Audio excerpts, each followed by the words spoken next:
and I am the President of the Portuguese National Bar Association.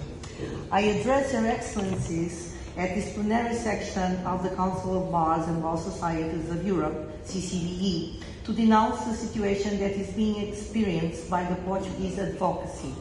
In 2021, the Portuguese government began a process of revising the law of professional public associations, which regulates the activities of all 17 professional associations in the country, including the Portuguese Bar Association. The discussion brought a huge controversy because it was immediately understood that the Portuguese government, at the time still with a minority in parliament, had a clear intention of interfering in self-regulation of all professional associations, especially our bar association.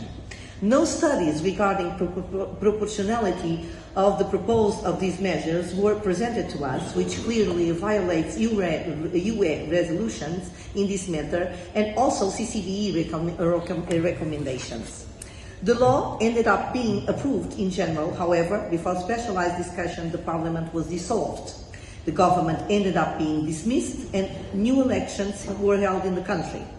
After the elections, the Prime Minister party was elected again, but this time with an absolute majority in Parliament. The government immediately reinstalled the lapsed proposal, which was again subject to huge discussion and controversy, but the law ended up being approved in December 2022, before I was elected President of the Bar. As a result of this reality, it became necessary to amend the statutes of all professional associations, and all presidents were immediately summoned by the government, even before the law came into force, to present a contribution within 10 working days of their understanding of what should be changed in order to adapt the law, the statutes of the Bar Association and Law Society of the law. Again, no studies regarding proportionality of the proposed of all these measures were presented to us or to anybody else.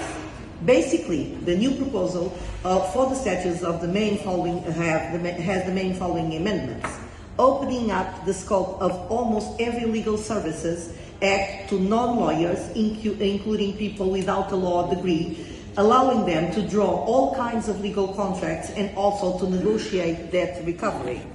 Scrutinizing the activities of the bar by creating a new supervisory board with the involvement of a majority of non-lawyers with exclusive competence to rule about the training of lawyers and the amount of legal fees allowed to be changed by the bar. Allowing non-lawyers to be part of the bar disciplinary boards. Reducing the period of training for trainees to 12 months, thus allowing them to be able to receive all their entire training online if they request it. Law firms and multidisciplinary firms are no longer to be enforced to be registered in the bar, and so there will be no longer regulatory power from the bar over their said firms.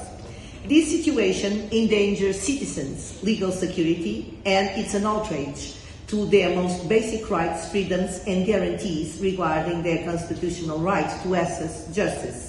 The Portuguese bar will never stop fighting this ignominy because it's our main legal commitment, and also because we understand, because we are all lawyers, that this planned change will seriously compromise the rule of law and the fair right to access to justice by the most disadvantaged people and small companies, since the powerful ones will continue to hire lawyers and ask for their legal advice.